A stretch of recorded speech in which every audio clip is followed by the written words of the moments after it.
Jumpa lagi pemirsa dengan TV Cipta Kreasi. Saat ini kami berada di restoran El Asador di Kemang Point. Nah, sungguh berbahagia pada siang hari ini kita akan berbincang-bincang dengan seorang dokter istimewa, dokter bedah khusus bagian onkologi. Kita berkenalan dengan Dr. Agus Sutarman. Selamat siang, Dok. Selamat siang, Dr. Andreas. Nah, sebelum kita berbincang-bincang lebih lanjut, mungkin Dr. Agus Sutarman bisa menceritakan sedikit ya mengenai riwayat pendidikannya, bekerja di mana atau bagaimana, juga di militer ya, di TNI AD. Silakan, Dokter. Ya, terima kasih. Jadi, nanti saya ulangi, nama saya Agus Sutarman. Saya sehari-hari berdinas di Rumah Sakit Gatot Subroto di bagian Departemen Bedah, Sub SMF, Bedah Onkologi atau Bedah Tumor ya. Nah, pendidikan saya untuk S1 saya lulusan dari Universitas Padjadjaran, kemudian S2-nya atau spesialisnya saya dari Universitas Indonesia, kemudian sub onkologinya atau subspesialisnya dari Universitas Indonesia juga. Ya. Kemudian saya kebetulan militer, saya berdinas sebagai militer ke beberapa daerah, diantaranya ke Timur Timur, ke Papua, ke Afrika, Kongo selama 1 tahun, ke Aceh juga, dan ke Kalimantan.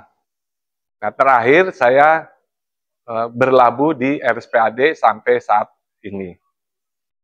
Mungkin itu yang bisa saya perkenalkan sementara ini. Ya, terima kasih Dr. Agus Sutarman. Jangan lupa juga bahwa Dr. Agus ini juga mendalami ilmu hukum. S1 hukum ya, Dok ya? Betul, betul. Ya, jadi sebagai sarjana hukum juga, kemudian mengambil juga S2 ya? S2, ya. Jadi magister hukum dengan kekhususan hukum kesehatan. Dan tidak lupa lagi yang terakhir mengambil S3 doktor hukum. Demikian, Dok? Ya, betul, betul. Wah, luar biasa ya. Dokter masih sempat juga ya, dengan pasien yang begitu banyak, sempat juga mendalami ilmu hukum. Tapi pada siang hari ini, kita bukan berbincang-bincang mengenai hukum, tetapi mungkin nanti ada kaitannya dengan peraturan atau regulasi di bidang penyakit. Nah, mungkin Dokter Agus bisa cerita sedikit mengenai secara umum, Dok, apa yang dimaksud dengan kanker? Apa bedanya tumor, neoplasma, kanker, dan sebagainya, agar pemirsa bisa mengerti. Silakan, Ya. Dok. Terima kasih. Jadi, kita awali dengan tumor. Tumor itu apa sih? Tumor itu adalah benjolan. Jadi, setiap benjolan yang ada di tubuh kita, yang tidak seharusnya ada, kita sebut tumor. Nah, tumor ini bisa sebagai tumor jinak atau tumor ganas. Kalau tumor ganas, maka kita sebut sebagai kanker. Jadi kalau para pemirsa mendengar kanker, itu artinya bahwa ini tumor ganas. Ya. Jadi tumor ganas itu adalah kanker. Ya. Apa aja? Ya, tergantung sumbernya. Kalau misalkan kanker tulang, berarti tumor ganas tulang. Kanker payudara, tumor ganas payudara. Kanker ginjal, tumor ganas ginjal. Jadi sederhananya seperti itu. Karena istilah ini banyak beredar di masyarakat. Oh iya, Mas. Mungkin itu yang bisa saya jelaskan sementara ini. Terima kasih. Virgin Mojito ya. Apa? Virgin Mas? Mojito. Virgin Mojito. Iya. Ya. Ya, terima kasih. Teman-teman pemirsa, khususnya yang terima kasih, Mas, sudah melihat YouTube, ya, TikTok maupun Reels, teman-teman melakukan subscribe dan teman-teman menyatakan kalau datang ke restoran El Asador ini, teman-teman akan mendapatkan diskon 10%. Demikian, kita lanjutkan pembicaraan kita. Oke, tadi dokter sudah bilang membedakan tumor jinak dan ganas. Sekarang dokter bisa cerita tentang pengobatan kanker pada umumnya. Gitu. Nah, pengobatan kanker itu ada beberapa modalitas, ya. Biasanya kita sebut modalitas, ya. Apa saja?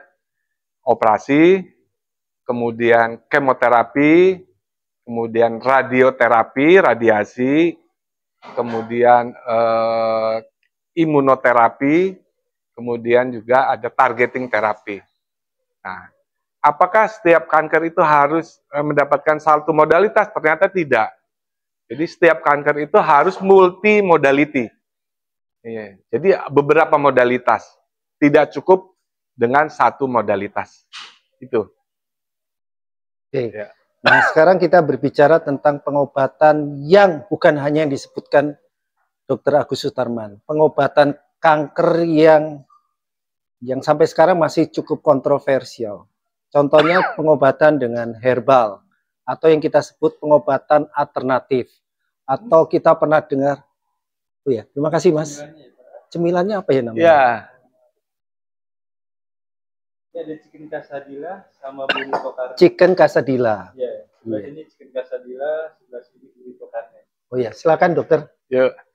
Mengingatkan kembali kepada pemirsa, setelah Anda melakukan subscribe ya dari Cipta Kreasi TV, dan Anda tinggal ketik aja ya, kalau di YouTube atau di TikTok ataupun di Reels, Anda ketik saja subscribe-nya, kemudian Anda screenshot ya, mungkin screenshot bawa buktinya ke restoran El Asador di Kemang Point, dan Anda akan mendapatkan diskon 10%. Demikian. Kita lanjutkan lagi ya dokter. Ya, nah, silakan dok, diminum dulu. Oh iya, ya, makasih. Silakan, makasih. Ya. Ya. Jadi sambil melanjutkan pembicaraan kita, kan ada pengobatan-pengobatan alternatif itu, bagaimana pandangan dari Dokter Agus? Memang sekarang banyak diberitakan tentang terapi alternatif pada penderita kanker. Itu harus sangat hati-hati. Kenapa? Karena saya sendiri sebagai onkolog itu banyak sekali menangani kasus-kasus kanker payudara. Kenapa? Jadi yang pertama, kanker payudara merupakan kanker terbanyak pada wanita, ya. Yang kedua, kanker payudara penyebab kematian tertinggi pada wanita. Yang ketiga, kanker payudara adalah kanker yang pasien-pasien yang datang ke poliklinik maupun ke rumah sakit itu sudah stadium lanjut. Nah, kenapa pasien yang datang sudah stadium lanjut? Karena sebagian besar mereka berobat ke alternatif, sehingga mereka datang ke kami, ke poliklinik, itu sudah stadium lanjut. Jadi kesimpulannya adalah kita harus betul-betul hati-hati pada pengobatan alternatif. Karena pengobatan alternatif sangat banyak. Nah, kita harus melihat dulu apakah pengobatan alternatif itu sudah melalui jenjang penelitian yang lengkap atau belum. Atau hanya baru kebiasaan dipakai oleh masyarakat, belum melalui jenjang penelitian-penelitian yang baik, sehingga angka keberhasilannya ya tidak jelas karena manfaatnya sendiri tidak jelas. Jadi itu ya, pengobatan alternatif harus hati-hati karena tidak semua pengobatan alternatif itu baik atau sudah melalui penelitian yang sempurna, yang baik ya. Yang terakhir, pengobatan alternatif itu merupakan salah satu penyebab pasien datang ke rumah sakit terlambat. Nah, gitu. Yang saya juga mau tanyakan sehubungan dengan Dr. Agus mendalami ilmu hukum dari S1 sampai S3.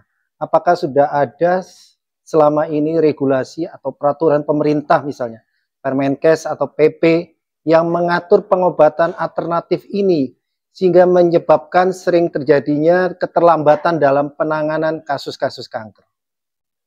Sebetulnya di Undang-Undang yang baru Omnibus Law tentang kesehatan itu sudah disinggung di sana. Ada beberapa pasal yang menjelaskan tentang pengobatan alternatif.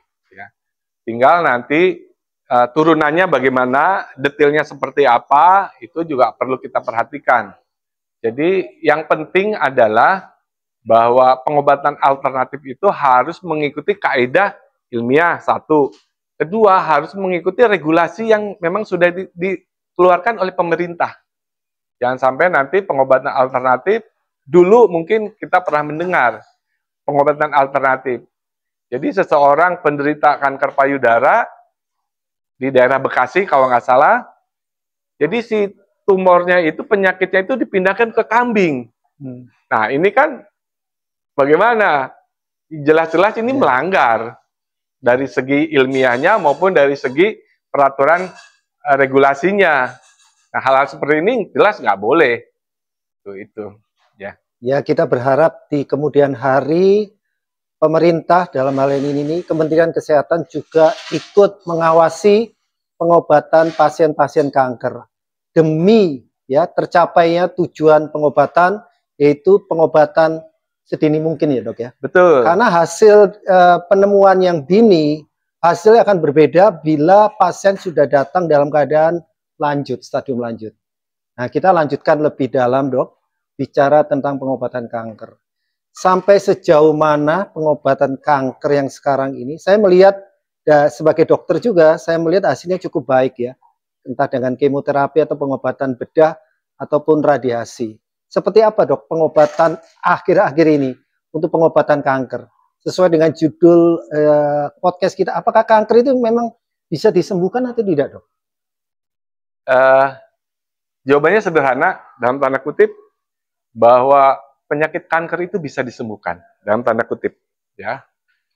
Cuman ada syarat dan ketentuan.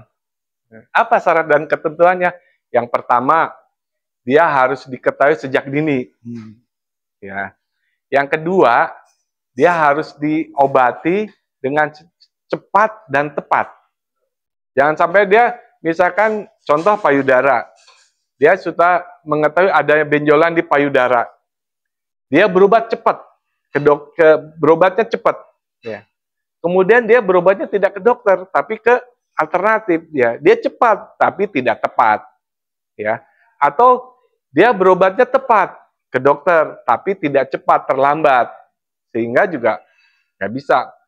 Asal dua syarat itu bisa terpenuhi, maka kemungkinan sembuhnya akan sangat besar. Karena ini kaitannya dengan stadium. Nah, kalau stadium 1, itu kemungkinan sembuhnya sekitar 99%. Stadium 2, itu turun, bisa 75%, kurang lebih ya. Atau stadium 3 turun lagi bisa sekitar 40%. Stadium 4 hanya 20%. Jadi kalau kita ingin sembuh, maka harus diketahui atau harus berobat pada stadium dini. Nah, kalau untuk payudara, kita sudah sering sosialisasi ke masyarakat bagaimana cara mengetahui kanker payudara sejak dini, yaitu dengan sadari. Pemeriksaan payudara sendiri. Mungkin itu. Ya, dok, apakah ini mungkin menjadi pertanyaan juga bagi masyarakat ya, pemirsa. Apakah kanker itu bisa dicegah ya? Dalam tanda kutip juga ya. Dalam tanda kutip, paling tidak faktor risikonya yang harus dikurangi. Contoh, seorang anak yang misalkan mempunyai ibu penderita kanker payudara, maka ya kan ada faktor risikonya. Salah satu faktor risikonya adalah apa? KB-nya KB suntik, atau KB-nya pil, KB-nya misalnya KB ini apa? Implan. Nah, karena ibunya penderita kanker payudara, untuk mengurangi faktor risiko, maka dia jangan menggunakan KB suntik, KB pil, atau KB implan. Itu faktor risiko. Atau kegemukan juga merupakan salah satu faktor risiko. Ya, diupayakan supaya dia tidak gemuk. Dengan cara ya olahraga, dengan cara diet, atau dia mengurangi diet supaya makanan yang kolesterol tinggi dikurangi. Ya. Jadi intinya adalah kita bisa dicegah dalam tanda kutip adalah dengan cara mengurangi faktor risiko. Nah, ada yang menarik, Dok. Kan sebagian dari kanker payudara itu terkait dengan faktor genetik.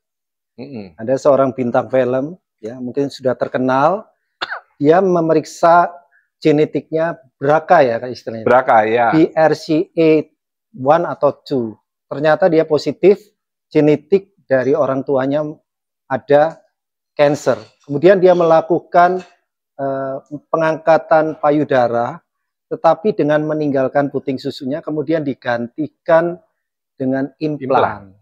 Menurut dokter Agus, apa bisa itu dilakukan pencegahan dengan cara seperti itu? Sebelum tumor itu yang mungkin tidak ada atau inside itu berubah menjadi T1 sesuai dengan ukuran tumor. Seperti apa, Dok?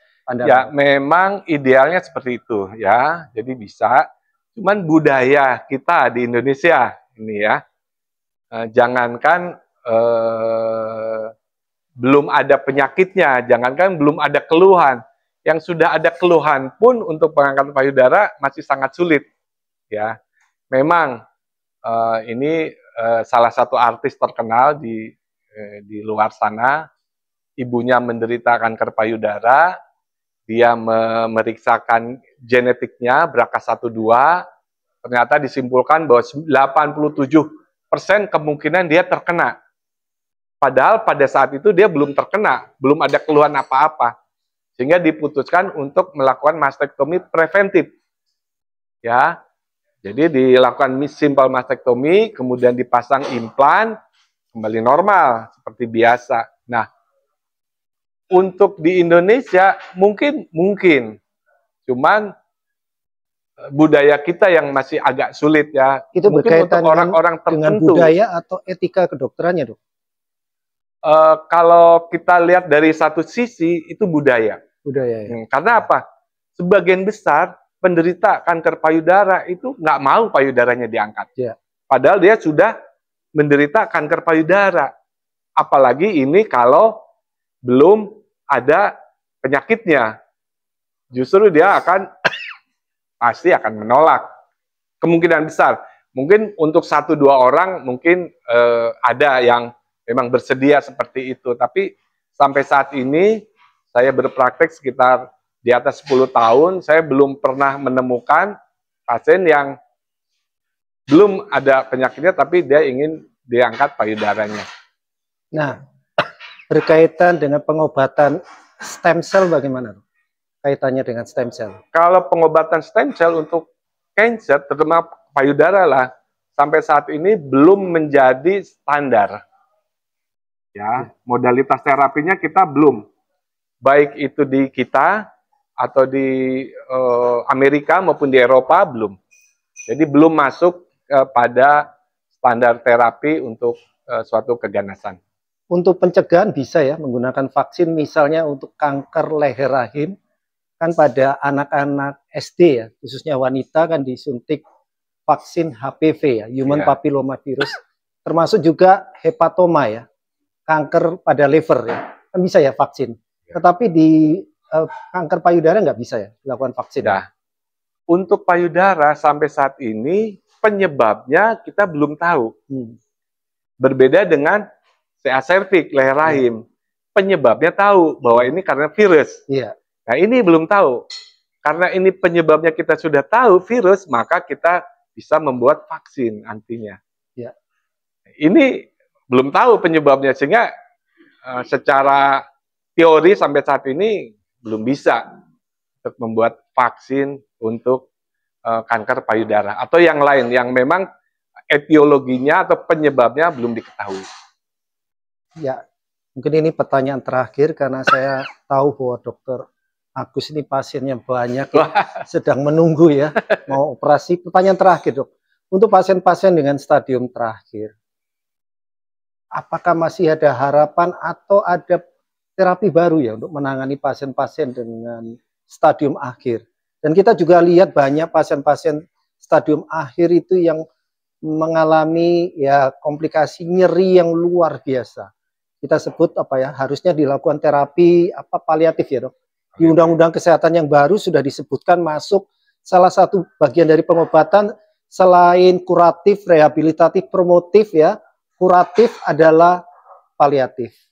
Bagaimana, Dok, untuk yang pengobatan? Ya. Karena saya pernah dihubungi seseorang yang sudah nyerinya luar biasa stadium akhir, dan itu bagaimana pertolongan kepada mereka? Apakah masih ada harapan bisa disembuhkan enggak seperti itu?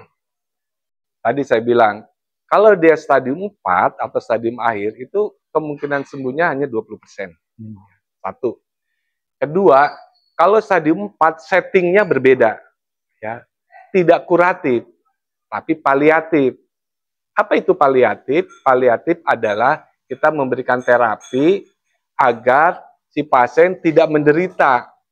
Contoh tadi kan nyeri, berarti kita mengobati bagaimana caranya supaya pasien tidak nyeri. Kita fokus di nyeri, kita obati. Caranya apa ya? Macam-macam, tergantung nyerinya karena apa. Sebagian besar nyeri karena ada penyebaran ke tulang. Biasanya nyerinya pain karena ada penyebaran ke tulang. Nyerinya bisa karena apa? Bisa karena ada fraktur, bisa karena fraktur kompresi, bisa karena macam-macam, ya. Berarti kita mengobati supaya pasien tidak nyeri. Atau misalkan sesak. Ya, kita mengobati supaya pasien tidak sesak. Jadi tujuannya adalah supaya pasien bisa hidup sehari-hari tanpa ada keluhan, tanpa ada penderitaan. Itu tujuannya paliatif. Ya. Pemirsa, kita tadi sudah mendengarkan penjelasan panjang lebar dari Dr. Agus Sutarman, SPBK, konsultan subspesialis onkologi, SHMH. Ya. Berikutnya kita sampaikan kesimpulannya. Jadi teman-teman, untuk angka kesembuhan dari penyakit kanker itu sangat ditentukan stadiumnya. Jadi semakin stadium itu semakin lanjut, angka kesembuhannya itu makin kecil. Oleh sebab itu, kami Cipta Kreasi TV menghimbau teman-teman, bila ya mencurigai dirinya sendiri, terutama yang ada faktor keturunan, ya, faktor turunan orang tuanya menderita kanker, segera memeriksakan ke dokter, ya. Kalau mau ingin mendalami sesuai dengan bidangnya. Kalau di kandungan ya dokter kandungan, kalau dokter onkologi ya di payudara, di leher ya.